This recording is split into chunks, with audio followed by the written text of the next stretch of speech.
County Probation Department. You are ordered to refrain from the use of any drugs, alcohol, or marijuana. You are not permitted to smoke marijuana. You have been diagnosed with a severe cannabis use disorder. So, if you continue to smoke marijuana, you will be sanctioned by the court. You can't be on ILC and smoke marijuana.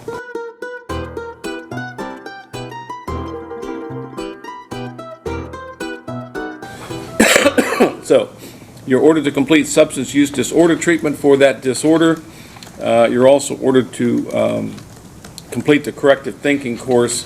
You have 0 days jail time credit as of today. I'm going to order this set for a review hearing in 60 days. Your level for your marijuana, is that being sent out from today? It was sent out, Your Honor. So I'm going to know today they've sent your urine out to test to see what the level of THC is in your urine. If in 60 days, if that goes up, or you continue to test positive, you're going to be sanctioned. You understand what that word means? It means I'm going to put you in jail. Okay, so now you have a choice. You're getting a great deal here. You're getting this felony, could be dismissed if you just cooperate. The marijuana is not good for you. The studies have shown that it causes severe, significant mental health disorders. So you're just making things worse by using marijuana. You have, based on your diagnosis, I'm not going to allow it.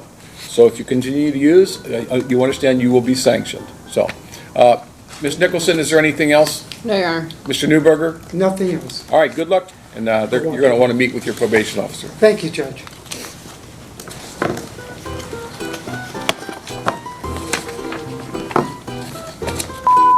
It was at this moment that she knew. She fucked up. 1 minute, 37 seconds later. That you also receive a sentence on the felony of the 5th degree, which is the maximum penalty of 12 months in prison and a maximum fine on that of $2,500. There's also a maximum fine of $15,000 on the F2. The misdemeanor of the 1st degree is the theft offense that carries a maximum penalty of 180 days in the Warren County Jail and a $1,000 fine. Do you understand that with regard to the felony offenses, both the minimum term and maximum term sentences could be affected if the court runs those sentences consecutively as opposed to concurrently with each other? Yes, sir. Do you understand what those two terms mean? Yes. All right, so looking at this, the longest minimum term sentence that you could receive is 9 years. The longest max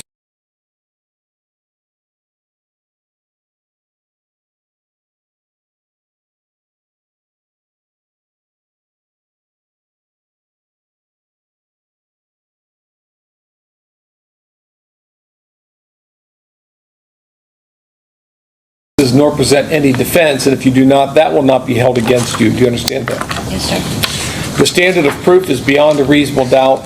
That standard applies to each of the essential elements of each charge from the indictment. Do you understand that?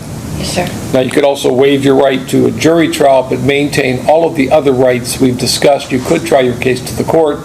I, too, would have to be convinced of your guilt beyond a reasonable doubt, or would be required to find you not guilty. Do you understand that? Yes, sir. Do you believe you understand each of these rights we've gone over? Yes, sir. Do you understand that when you enter a plea of guilty, you will be waiving all these rights? We will not have a trial. Yes, sir. This is how you wish to proceed? Yes, sir. All right, Ms. Tranter. Your Honor, these offenses occurred January 8th, 2026 in Warren County, state of Ohio. On that date, the defendant, Brandy Michelle Myers, did by force, stealth, or deception trespass in an occupied structure or separately secured or occupied portion of that structure when another person other than her accomplice was present or likely to be present with the purpose to commit any criminal offense therein. She was also in possession of a scheduled substance, being heroin, in the amount of 0.52 grams, and also on that date in a separate residence did, with purpose to deprive the owner of property, knowingly exerted control over that property without consent. Mr. Crehan, anything on those facts? Nothing on the facts, Judge. Ms. Meyer, did you hear the statement that she read? Yes, sir. Do you acknowledge that what she said is true? Yes, sir. And again, you understand all the rights you're giving up entering a plea of guilty? Yes, sir. What is your plea? Guilty. The court will make a finding that you've made a knowing, intelligent, and voluntary waiver of your constitutional rights. The court will accept your plea of guilty, and based upon the statement of facts in your plea, the court will make a finding of guilty. Ms. Tranter, has the victim been notified of the sentencing disposition of this case? Yes, Your Honor. All right, Ms. Tranter, anything on behalf of the state? Nothing further. Mr. Crehan? Judge, based on the recommendation, I'm going to keep it pretty brief. First of all is the fines. I would indicate that Ms. Myers is indigent. She did retain my services through significant other, through family members. However, prior to coming to jail, she was unemployed, and she actually has some issues with non-support in Butler County. She has 5 children, ages 1 through 21, and she's got a full plate. She has 5 children, ages 1 through 21, and she's got a full plate. And I tell you that because when I spoke with her, she said that she understands her wrongdoings. She understands that there's going to be a disposition handed down by Your Honor, and whatever it is, she's going to accept. She said it was a life-saving event. Since going into the jail, she's participated and graduated, I think, from 2 of the in-jail programs. And we discussed what she has to do when she gets to prison. She's hoping she can get into the Tapestry program. So from day one, she's working, she's being educated, and she'll be ready to come out. She's also interested in the Vivitrol program when she gets out, whether if it's allowed here or whether it's, on her own down the road. Judge, again, she has a strong support. She's also had a strong addiction for a long time. And I know you hear it all the time, this is the last time, but I can tell you, having seen her on the body cam, having seen her at the arraignment, and seeing her today, it's night and day. I mean, when she's clean, she's a great person. We just have to keep her clean. Thank you, sir. Ms. Myers, is there anything you'd like to say before I pronounce your sentence? I just want to apologize. This has been such a eye-opening experience. I've been in trouble before, but nothing that was life-altering like this. And I really wish that the victims were here so I could apologize to them, because I can't even imagine how scary that would have been to go through that, and I feel really bad for it, and I just want to apologize.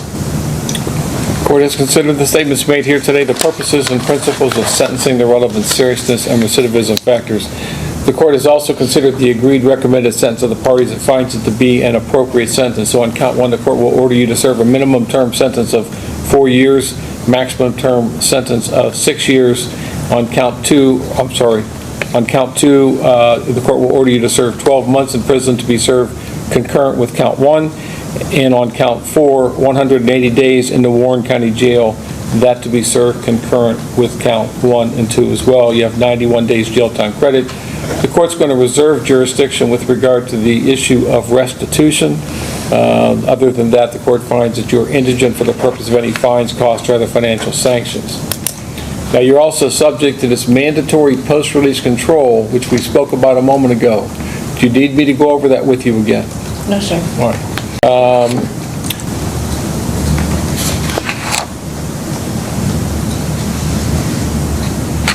It is possible for you to earn good time credit of 5 to 15% against your minimum sentence for good behavior. The court has a right to deny your good time credit. A hearing would be held to make that determination. Regardless of whether you receive good time credit, you will be released when you finish your minimum term unless the Department of Corrections determines that you must remain in prison for bad conduct. The court is not involved in that decision. If you're not released when your minimum term ends, you will serve an additional specified period of time, and given a new release date, you will serve until that date unless you are again denied release. This process could repeat until you are released or you finish your maximum term sentence. You do have a right to appeal the court's decision of your sentence to the 12th District Court of Appeals. If you want to appeal, you must file your notice of appeal within 30 days of today's date.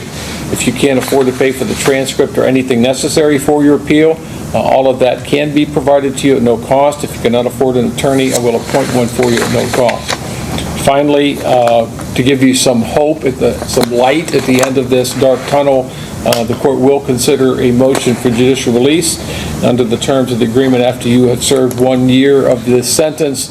Rules of the institution wherever you are have good conduct, no infractions. At that time, the court will consider releasing you. Okay? Any questions for me? No, sir. Ms. Tranter, is there anything else? No, sir. Mr. Crean? No, sir, thank you. Hopefully we'll see you in about 12 months. Thank you very much.